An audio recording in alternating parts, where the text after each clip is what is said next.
ये वही जेल है जिसकी नींवें हिल गई थी और जिसके गेट टूट गए थे। ये गेट तो बाद में लगाया गया, इसका गेट टूट चुका था और आज भी टूटा हुआ है। वो गेट टूट गया और जब सब बंधन खुल गए तो जेलर ने समझा, क्योंकि यहीं अधिकारी बैठा करते थे और यहीं लोग उनको खींच कर लाए, क्योंकि यही मार्केट प्लेस था, यहीं पर अधिकारी बैठते थे, यहीं पर ही बहुत सारी चीज़ें जो इम्पोर्टेंट हुआ करती थी वो था, यहाँ पर दुकानें हुआ करती थी। तो ये उनका एक तरह का ऑपरेटिंग सिस्टम होता था रोमियो का, इस तरह से वो कार्य करते थे। आज उसी पौलुस और सिलास की जेल के बाहर बैठकर मैं आपको वचन दे रहा हूं। ये वही जेल जो हिल गई थी। क्यों? क्योंकि आधी रात के वक्त पौलुस और सिलास प्रार्थना करते हुए परमेश्वर के भजनों को गा रहे थे। हालेलुया। वो हिले नहीं, वो डरे नहीं, वो घबराए नहीं। उन्होंने नहीं कहा चलो छोड़ दो जिसे यीशु मसीह ने छाड़ देने। लिखा वो आधी रात के वक्त भजन गा रहे थे और नींव हिल गई।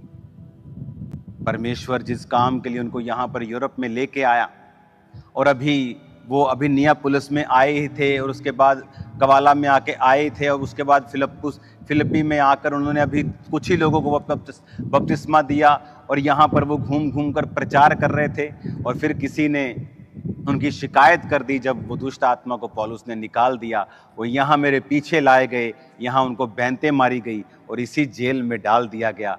और वो जेल आधी रात को जब भूकंप आया और नींव हिली, द्वार खुले, बंधन सबके खुल पड़े, दरोगा जाग गया, जेलर जाग गया, डर गया कि कैदी भाग गए, क्योंकि सब दरवाजे खुले पड़े थे।